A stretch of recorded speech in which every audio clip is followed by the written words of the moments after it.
Hello दोस्तों, स्वागत है आपका अपने YouTube चैनल ओपन बुक अकादमी पर। मैं शुरू करने जा रहा हूँ NCERT 10th मैथ एक्सरसाइज 1.1। इस एक्सरसाइज का जो नाम है वह है वास्तविक संख्याएं। वास्तविक संख्याएं। दोस्तों, आज से हम इस पर बात करने जा रहे हैं। इस एक्सरसाइज को हम करेंगे कंप्लीट। तो पहला क्वेश्चन इसका कह रहा है, निम्नलिखित संख्याओं को अभाज्य गुणनखंड के रूप में व्यक्त कीजिए। इसका पहला क्वेश्चन यह है 140। इसको अभाज्य गुणनखंड के रूप में व्यक्त करना है। तो मैं इसको करके दिखाता हूँ आप लोगों को। अगर मैं यहाँ पर 140 लिखता हूँ और इसके मैं गुणनखंड करने की कोशिश करता हूँ, अगर मैं 2 से इसको डिवाइड करता हूँ तो 2 से 70 टाइम जाएगा और ये 35 टाइम जाएगा। फिर मैं इसको काटने की कोशिश करता हूँ, ये 2 से नहीं कटेगा, 3 से नहीं कटेगा, 4 से 5 से नहीं कटेगा, 5 से कटेगा, सॉरी 5 से हम इसको 7 बार काट सकते हैं और 7 से 7 को 1 बार काट सकते हैं। तो 140 के जो गुणनखंड हमारे पास आए हैं वो इस रूप में है। 140 इजिकल टू है 1 2, 2 बार कितना है 2 है, 5 1 बार है और 7 भी 1 बार है। इसको हम इस रूप में लिख सकते हैं 1 2, 2 की पावर हम 2 की घात 2 लिख सकते हैं और 5 ऐसे लिख देंगे और 7 ऐसे लिख देंगे। ये इसके अभाज्य गुणनखंड हो गए हैं। इसका अगला क्वेश्चन हमको कह रहा है कि जो है 156, इसी का पहले का ही दूसरा है। 156 के गुणनखंड करके बताने हैं हमको। अगर मैं 156 को करने की कोशिश करूं यहाँ पर तो आप देखेंगे 156 के अगर मैं फैक्टर करता हूं, अगर मैं इसको 2 से काटता हूं तो ये कटेगा 78 टाइम, और अगर मैं इसको काटता हूं 2 से तो ये कटेगा 39 बार, और अगर मैं इसको काटता हूँ 2 से तो 2 से ये कटेगा नहीं, इसलिए मुझे इसको 3 से काटना होगा। 3 से काट कर 3 ही कम, 3 और 3 तिया 9, ये 13 बार चला गया। 13 किसी से कटेगा नहीं सिवाय खुद के। तो ये इसके फैक्टर ये बन गए। अगर मैं 156 के अभाज्य गुणनखंड लिखने की कोशिश करूँ तो 1 2, 2 बार तो मुझको लिखना पड़ेगा 2 को, और 1 बार 3 को और 1 बार 13 को, तो 3 and 13। तो यहाँ पर लिखेंगे हम 1 2, 2 की पावर कितनी कर देंगे हम 2 कर देंगे, और यहाँ पर 3 हम ऐसे ही लिखा रहने देंगे और उसके बाद 13 ऐसे ही लिखा रहने देंगे। इस तरह से हम इसका दूसरा क्वेश्चन भी कर सकते हैं। तो दोस्तों, इसका आप चौथा क्वेश्चन करने की कोशिश करते हैं। तो जो इसका चौथा क्वेश्चन है वो ये है 3850। जो 3850 है हमारा, सॉरी 3825 जो है इसके फैक्टर करने हैं हमको। 3825 ये तीसरा क्वेश्चन है इसका, पहले क्वेश्चन का तीसरा है 38 और 25। अगर मैं इसके फैक्टर करूं तो दोस्तों आप देखेंगे अगर मैं इसको काटने की कोशिश करूं 2 से तो ये 2 से कटेगा नहीं। क्यों नहीं कटेगा? क्योंकि इसके पीछे कितना है 5 है। ये 5 से तो आसानी से कर सकता है। इसके बाद और देख लेते हैं 2 के अलावा ये 3 से कट सकता है नहीं कट सकता। 3 से काटने का नियम ये होता है कि अगर इन सब का जो योग है वो अगर 3 से डिवाइड हो गया तो सब 3 से डिवाइड हो जाएगा। 7 और 8 15, 15 3 18, 18 3 से कट जाता है, तो इसलिए ये भी 3 से कट जाएगा। और जब हम इसको 3 से डिवाइड करेंगे तो ये 12 75 के रूप में कट कर आएगा। उसके बाद हम एक बार और 3 से काटने की कोशिश करते हैं। 3 10 और 5 15, ये भी 3 से कट जाएगा। तो अगर मैं इसको 3 से काटने की कोशिश करूंगा तो ये 425 हो जाएगा दोस्तों।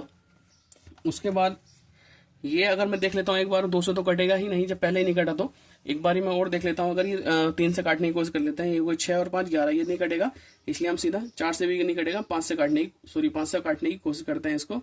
अगर मैं इससे 5 से काटता हूँ तो 5 से ये 85 बार कटेगा, और 85 किससे 5 से कितनी बार कटेगा, फिर 17 बार कटेगा, और 17 जो है 17 से 1 बार जाएगा। ठीक है दोस्तों। अगर अब मैं इसके जो है 38 और 25 के अभाज्य गुणनखंड लिखूंगा मैं तो 1 2 3 बार, 2 बार जो है मेरा 3 है, फिर 2 बार 5 है और 1 बार है 17। आप समझ पा रहे होंगे। 1 2 इसकी पावर कितनी हो गई 2, और 1 2 इसकी पावर कितनी हो गई 2, और मल्टीप्लाई में 17। ये इसका आंसर हो गया है। अब इसका अगला क्वेश्चन हम करने की कोशिश करेंगे। वो हमको दिया है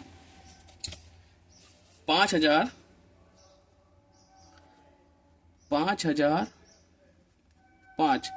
दोस्तों 5005 को अगर मैं डिवाइड करूंगा तो अब मैं देख लेता हूँ 2 से ही कटेगा नहीं क्योंकि इसके पीछे 5 है, और ये 2 5 और 5 10 हो गए, 10 भी 3 से जाएगा नहीं और 4 से भी नहीं जाएगा। इसलिए अगर मैं इसको काटूं तो मैं यहाँ नीचे लिख लेता हूँ एक बारी और 5005। अगर मैं इसको काटूंगा तो ये कटेगा पूरा पूरा 5 से। अगर मैं 5 से काटने को तो 5 एकम 5, 0 0 और 5 एकम 5। जब ये पहले भी 3 से नहीं कटा तो अभी भी 3 से नहीं कटेगा, 2 से भी नहीं कटेगा। इस बार मैं काटने की कोशिश करता हूँ, 6 से भी नहीं कटेगा, ये 7 से। अगर मैं इसको 7 से काटता हूँ तो ये कटेगा 143 बार। और अगर मैं इसको 143 को काटता हूँ तो ये कटेगा 11 से 13 बार। और 13 से कितनी बार कटेगा? 1 बार।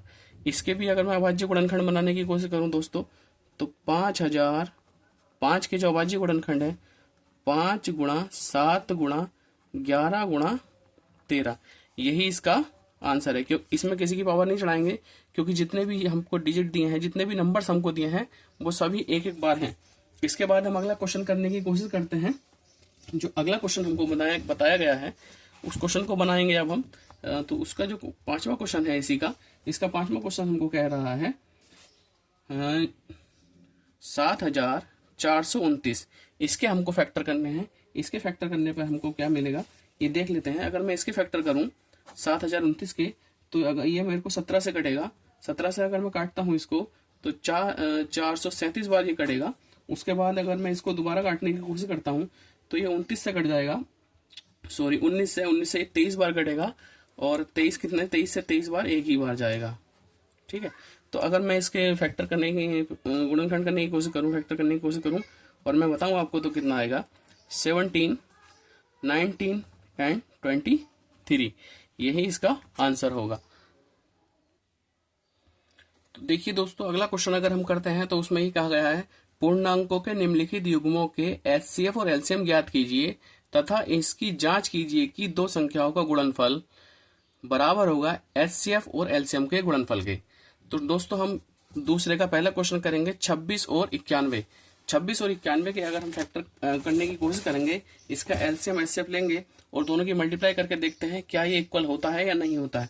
तो क्वेश्चन नंबर 2 का पहला कह रहा है आपका 26 और 91, 26 और 91 के हमको फैक्टर करने हैं। इसका एचसीएफ एलसीएम निकालना है, दोनों की मल्टीप्लाई करनी है और दोनों की मल्टीप्लाई क्या एचसीएफ एलसीएम के मल्टीप्लाई के इक्वल है या नहीं ये चेक करना है। तो सबसे पहले मैं 26 के गुणनखंड करने की कोशिश करूंगा। 26 को अगर मैं काटता हूं 2 से तो ये 13 बार जाएगा और 13 किसी से भी नहीं जाएगा, स्वयं से ही जाएगा, उसको एक बार चला गया। 13 के ये हो गए। अगर मैं 91 के करूं तो 91 के जो फैक्टर हैं वो मेरे आएंगे। अगर मैं इसको 7 से करने की कोशिश करूं तो ये 13 बार जाएगा और 13 खुद से ही चला जाएगा। उसके बाद देखिए अगर हम इसके फैक्टर करने इसका एलसीएम लेने की कोशिश करते हैं तो सबसे पहले मुझे लिखना होगा 26 के जो मैं फैक्टर हैं लिखूंगा 2 गुणा 13 और उसके बाद 91 के फैक्टर में लिखूं 7 मल्टीप्लाई 13। अब मुझको इनका एलसीएम और एचसीएफ लेना है। अगर मुझको इसका एचसीएफ चाहिए तो एचसीएफ का मतलब होता है हाईएस्ट वैल्यू। अब हम देखते हैं इसमें जो है जो कॉमन है, कॉमन फैक्टर जो होता है वही इसका क्या होता है एचसीएफ होता है। ये 13 ये दोनों में कॉमन है तो ये इसका एचसीएफ आ गया। अगर मैं इसका एलसीएम लूं तो दोस्तों जो कॉमन वैल्यू है वो तो हमको लेनी ही है, इसके अलावा जो अदर जो वैल्यूज बची होती हैं हमको वो भी मल्टीपल में लेनी होंगी। तो मेरे पास बचा है 2 और 7, तो 7 और 2 को भी दोनों की मल्टीप्लाई अगर हम करेंगे तो हमको जो है इसका एचसीएफ मिल जाएगा।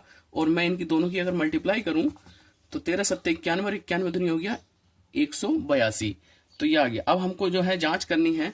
कैसे जांच करेंगे? अब हम दोनों संख्याओं का गुणनफल, अगर दोनों संख्याओं का मैं गुणनफल करूं तो मेरे पास 26 है और मल्टीप्लाई 91 है। अगर इन दोनों की मैं गुणा कर लूं तो मेरे पास बनकर आएगा 2366। और अब मैं दोनों एलसीएम और एचसीएफ की मल्टीप्लाई करके देखता हूं, एचसीएफ मल्टीप्लाई एलसीएम, तो एचसीएफ कितना है मेरे पास अभी अभी आपके सामने मैंने किया है, ये 13 है और ये 182 है। और अगर इन दोनों की ही मल्टीप्लाई मैं करूं तो 2366 आएगी। इससे हमको पता चला है कि दोनों संख्याओं का गुणनफल बराबर है दोनों संख्याओं के लघुत्तम और एलसीएम तथा महत्तम के गुणनफल के। देखिए मैं लिख देता हूं एक बारी आपको, दोनों संख्याओं का गुणनफल बराबर है HCF तथा LCM के गुणनफल के। ठीक है दोस्तों, अगले क्वेश्चन पे अब चलते हैं, अगले क्वेश्चन की तरफ चलते हैं। अब अगला क्वेश्चन हमसे कह रहा है दूसरे का दूसरा क्वेश्चन है जो हमसे कह रहा है कि 510 और 92 इसका हमको करके बताना है। 510 और 92। अब अगर मैं 510 के फैक्टर करने की कोशिश करूं तो मैं अगर 2 से काटता हूं इसको तो ये चला जाएगा 2 से 255 बार, और फिर अगर मैं 2 से काटने की कोशिश करूं तो ये 2 से कटेगा क्योंकि इसके पीछे 5 है, इसलिए मुझको इसको एक बार मैं ऐड करके देख लेता हूं। इन दोनों को मैंने ऐड किया, कितना हुआ 7 और 5 12, 12 3 से चल जाता है, इसलिए 12 3 से ही ये भी डिवाइड हो जाएगा। अगर हम 3 से इसको काटने करते हैं 3 अट्ठे 24 बचा 1, 3 पंजे 15, 85 बार। उसके बाद अगर मैं 5 से फिर दोबारा कोशिश करता हूँ तो ये कट जाएगा 17 बार। फिर 17 से काटेंगे तो कितना कटेगा 1 बार। अभी दोस्तों हम इसका अगला वाला करने की कोशिश करते हैं 92। अगर 92 को मैं डिवाइड करूंगा किससे 2 से, 2 से मैंने 92 को डिवाइड किया तो 2 चौक 8, 2 छिक्का 12, फिर मैं इसे काटूंगा 2 से ही कटेगा 23 बार, और फिर मैं अगर इसको 23 से काटता हूँ तो ये कटने का बार कटेगा 1 बार। और इसी प्रकार से हम दोनों संख्याओं का गुणनफल कर लेंगे। तो दोनों संख्याओं का गुणनफल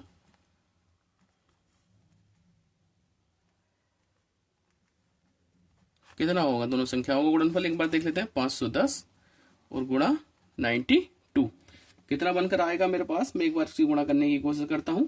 510 और 92 को अगर मैं गुणा करूंगा तो दोस्तों मेरे पास आएगा 23,460। उसके बाद मैं एलसीएम और एचसीएफ की गुणा करता हूं, HCF मल्टीप्लाई LCM। अगर एलसीएम और एचसीएफ की हम गुणा करेंगे तो अभी हम देखते हैं क्या बनेगा हमारे पास। एलसीएम मेरे पास कितना, अच्छा सॉरी मैंने अभी एलसीएम इसका लिया नहीं है, मैं भी इसका एलसीएम आपको लेकर बताता हूँ। तो पहले मैं 510 के फैक्टर लिख लेता हूँ। 510 के जो फैक्टर हैं 2 मल्टीप्लाई 3 मल्टीप्लाई 5 मल्टीप्लाई 17, और 92 के भी मैं फैक्टर लिख लेता हूँ 2 मल्टीप्लाई 23। अब मैं यहाँ से आपको एलसीएम और एचसीएफ दोनों ही लेने बताऊंगा। एचसीएफ अगर लेंगे, एचसीएफ का मतलब है जो दोनों में कॉमन होगा और उसकी मल्टीप्लाई। ये 2 यहाँ भी 2, तो 2 आ गया, कॉमन है एक 2, यहाँ से 3 अलग है, ये 2 अलग है, ये 5 अलग है, ये 5 अलग है। तो इसका जो एचसीएफ आया वो सिर्फ क्या है 2 है, बाकी और कुछ भी कॉमन नहीं है। अगर मैं इसका एलसीएम लेकर देखूं तो एलसीएम कितना होगा दोस्तों, 1 और 1 2, तो ये ऐसे ही आ गया है जो कॉमन है। उसके बाद मेरे पास ऊपर से क्या बचा है 3, 5 और 17। नीचे से क्या बचा है मेरे पास मल्टीप्लाई 2 और मल्टीप्लाई 23। अगर मैं इन सबकी मल्टीप्लाई कर लेता हूं दोस्तों तो अभी हम देख लेंगे क्या आएगा हमारे पास। ठीक है, अब इन सब की मल्टीप्लाई कर लेते हैं। एचसीएफ कितना है 2, और multiply 2 multiply 2 multiply 2 2 multiply 3 multiply 5 multiply 17 multiply 2 multiply 23। अगर इन सब की हम मल्टीप्लाई करते हैं तो आप करके देख लेना, ये 23,460 ही मिलेगा आपको। ठीक है, जिससे हमको पता चल गया है कि दोनों का गुणनफल बराबर है, दोनों का गुणनफल बराबर है दोनों के एचसीएफ और एलसीएम की गुणनफल की। ठीक है दोस्तों, ये आपका क्वेश्चन नंबर 2 भी हो गया है। इसके आगे अभी हम चल लेते हैं नेक्स्ट क्वेश्चन की ओर। तो दोस्तों दूसरे का तीसरा क्वेश्चन करने हम जा रहे हैं। इसमें हमारे पास दिया है 336 और 54। इसका हमको एलसीएम लेना है, एचसीएफ लेना है, दोनों की मल्टीप्लाई करनी है और ये बताना है कि क्या ये जो है एलसीएम एचसीएफ बराबर है। एलसीएम एचसीएफ की मल्टीप्लाई और इन दोनों संख्याओं की मल्टीप्लाई बराबर है, गुणनफल बराबर है या नहीं है। तो दोस्तों पहले हम 336 के फैक्टर करने की कोशिश करेंगे। 336 के फैक्टर अगर मैं काटूं, इसका एंड में 6 है, ये 2 से डिवाइड हो जाएगा। तो अगर मैं इसको डिवाइड करता हूं तो ये 168 बार डिवाइड होगा। उसके बाद अगर मैं इसको डिवाइड करता हूं तो ये 84 टाइम डिवाइड होगा। और उसके बाद अगर मैं डिवाइड करता हूं 2 से तो ये 42 टाइम्स में डिवाइड होगा। उसके बाद मैं फिर दोबारा से करने की कोशिश करता हूं तो दो दूनी 4 और 2 एकम 2, ये भी 21 बार डिवाइड हो जाएगा। अब ये 3 से डिवाइड हो जाएगा क्योंकि इन दोनों को योग कितना बैठ रहा है, 1 और 3 कितने होते हैं, 1 सॉरी 1 और 2 कितने होते हैं, 3 होते हैं, 3 3 से कट जाएगा, तो ये 6 से 7 बार डिवाइड होगा। अब 7 बचा है तो 7 किससे हो जाएगा, 1 से। इसके बाद मैं 54 को ले लेता हूँ। 54 को अगर मैं डिवाइड करूँ तो ये 2 से डिवाइड हो जाएगा, 2 दूनी 4, 1 बचा, 2 सत्ते 14। अब ये 3 से डिवाइड हो जाएगा, 3 से कितनी बार, 9 बार, और उसके बाद 3 से फिर मैं इसको काटूंगा 3 बार, और फिर इस 3 से इसको 1 बार। तो दोस्तों अगर मैं इनके जो फैक्टर लिख लेता हूं, वो जो फैक्टर मेरे को बता रहे हैं वो ये है 336। 336 के जो फैक्टर आए हैं मेरे पास, 2 मल्टीप्लाई 2 मल्टीप्लाई 2, 1 2 3 4 बार, फिर 3, फिर 7। उसके बाद दोस्तों 54 के जो फैक्टर आए हैं वो क्या है, 1 बार 2 है, उसके बाद 3 बार 3 है, 1 2 3। अब हमको इसका एलसीएम लेना है, एचसीएफ लेना है। तो एचसीएफ क्या होगा, जो भी हमारा कॉमन है वही इसका एचसीएफ होगा। कॉमन क्या है, 1 और 1 2, ये 2 कॉमन है यहाँ पर। उसके बाद देखिए ये कॉमन नहीं है, ये कॉमन नहीं है, ये कॉमन नहीं है, यहाँ से इसको कॉमन ले सकते हैं। तो कॉमन कितना आया हमारे पास, 3।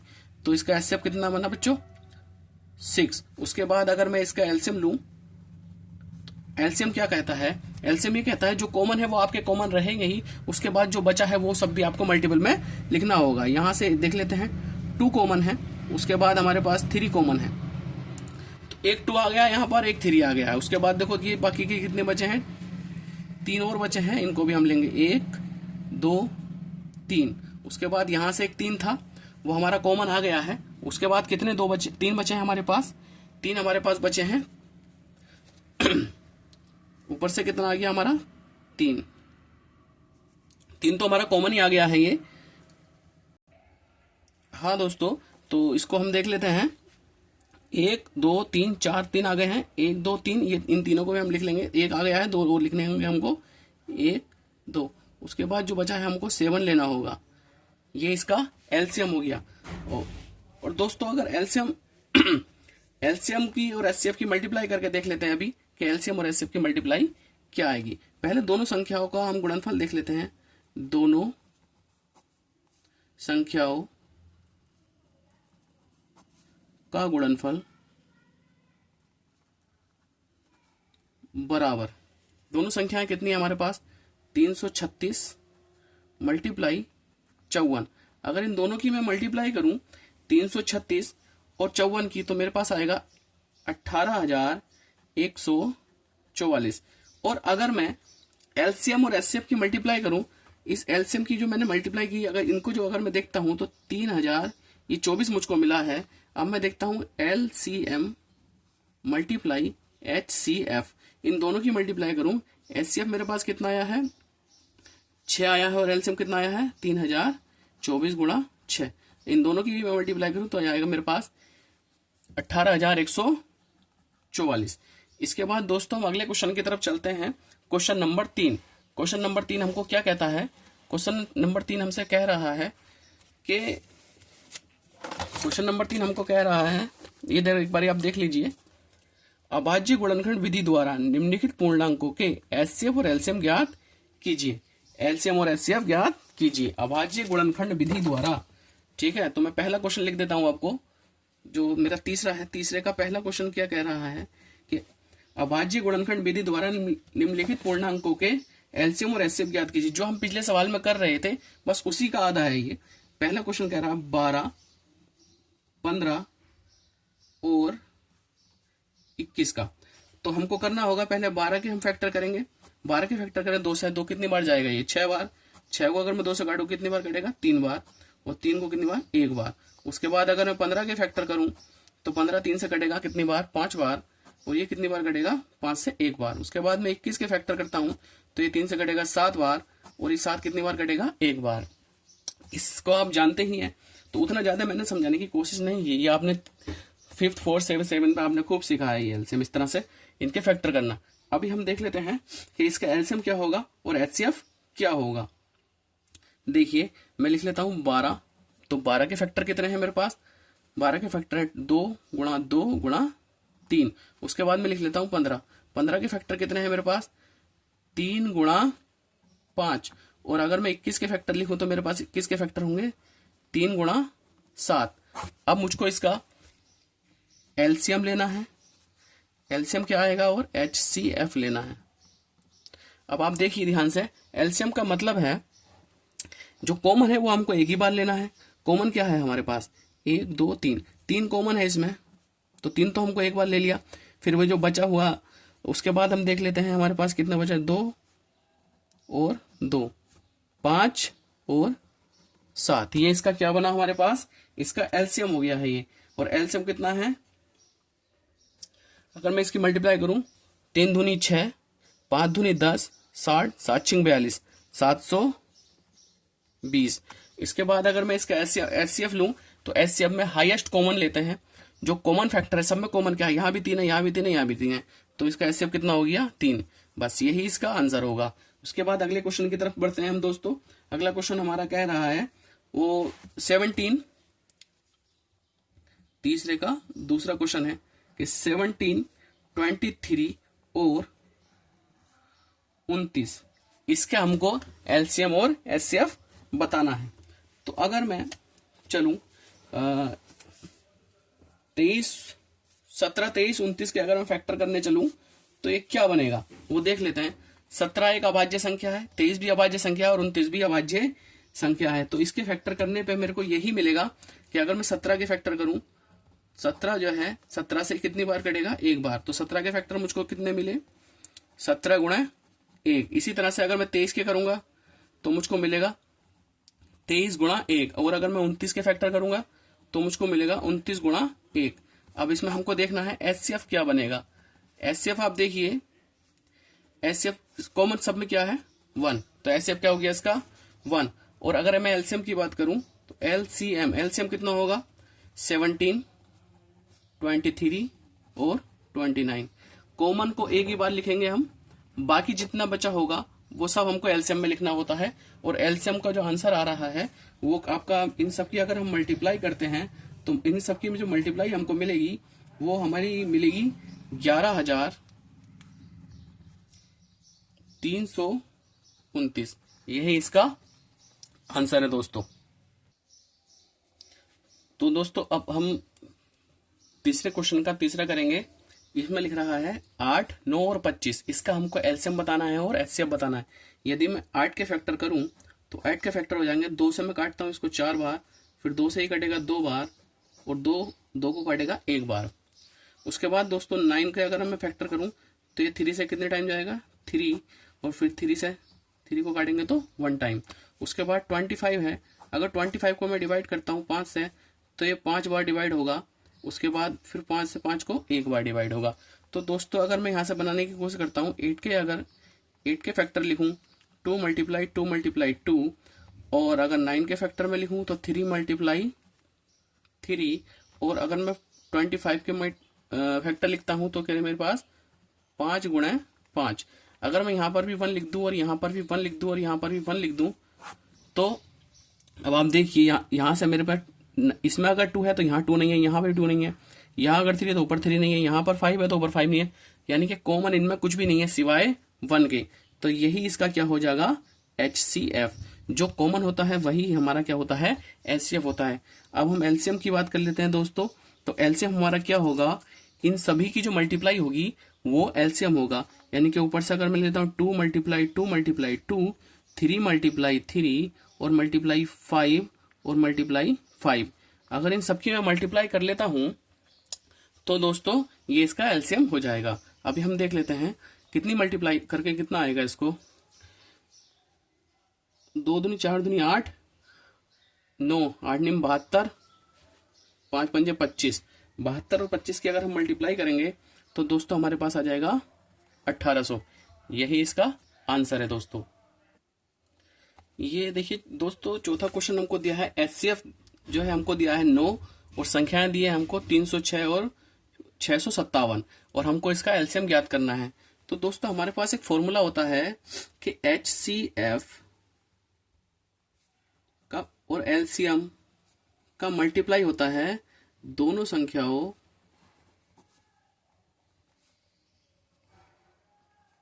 संख्याओं के गुणनफल के बराबर होता है। तो एलसीएम मेरे को दिया है 9, तो मैंने यहाँ पर 9 लिख लिया, और एलसीएम को एलसीएम लिखा रहने दिया। एचसीएफ 9 था, एलसीएम ऐसे लिखा रहने दिया। दोनों संख्याओं का मल्टीपल यानी कि 306 गुणा 657।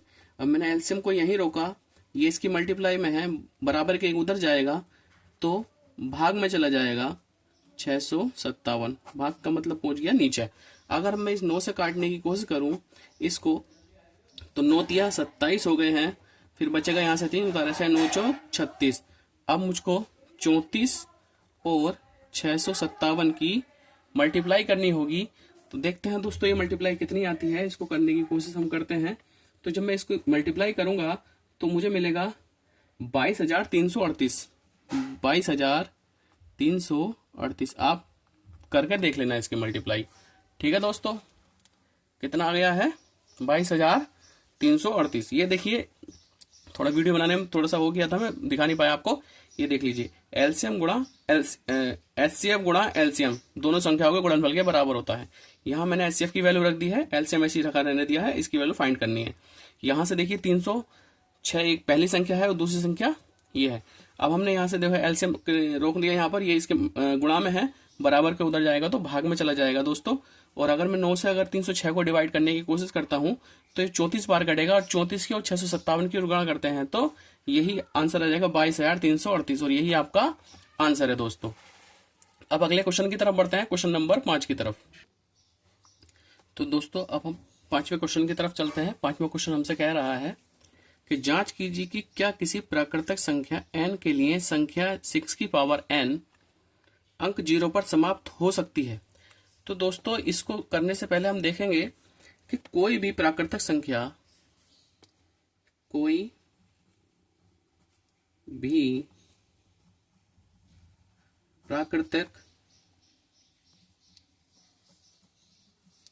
सकती है जब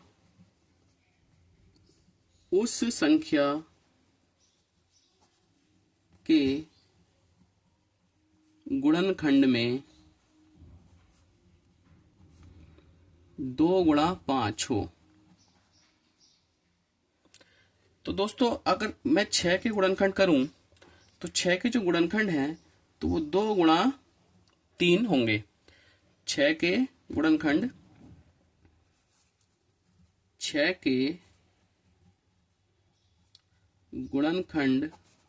2 गुणा 3 है, जो कि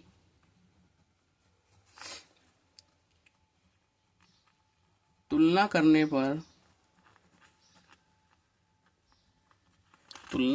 पर 2 गुणा 5 के रूप में नहीं है। इसलिए 6 की पावर n अंक 0 पर समाप्त नहीं होगी। दोस्तों नहीं समझ आया, मैं दोबारा समझाने की कोशिश करता हूं आपको। जब कोई भी प्राकृतिक संख्या 0 पर तभी समाप्त हो सकती है जब उस संख्या के गुणनफल में 2 गुणा 5। 2 गुणा 5 का मतलब 5 दूनी 10, यानी कि हमको 0 मिल गया है दोस्तों।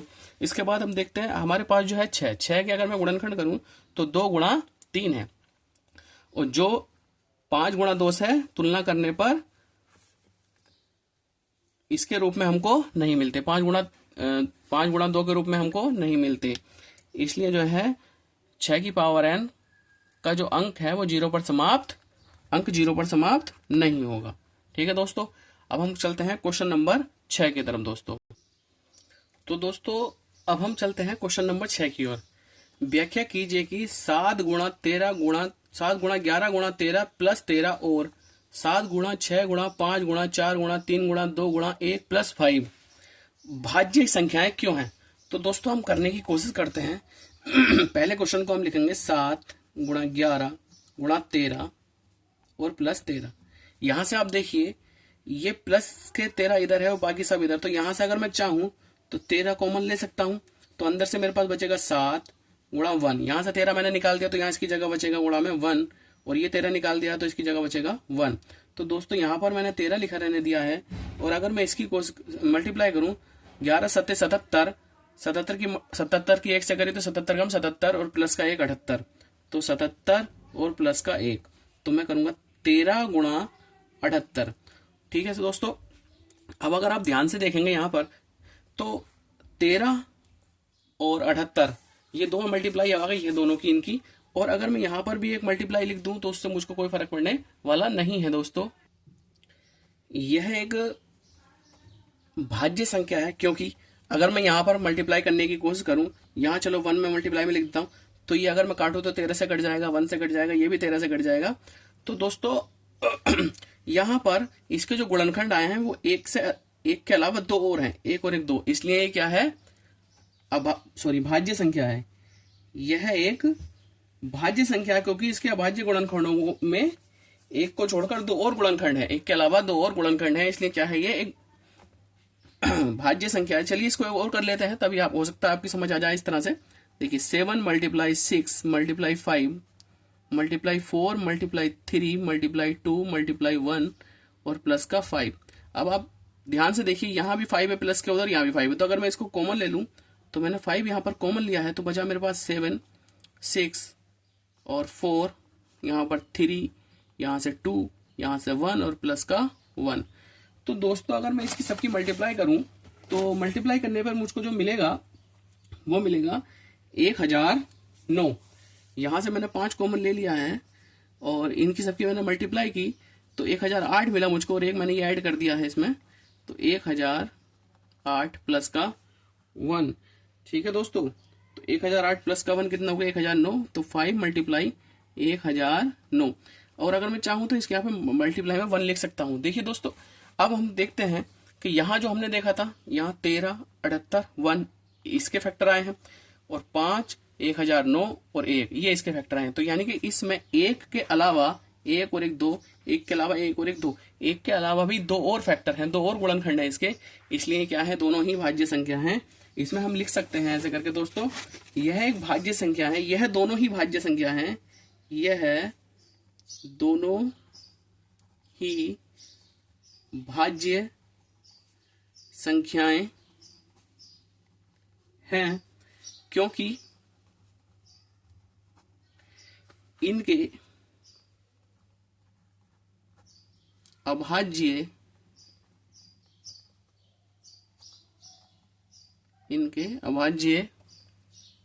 गुणनखंडों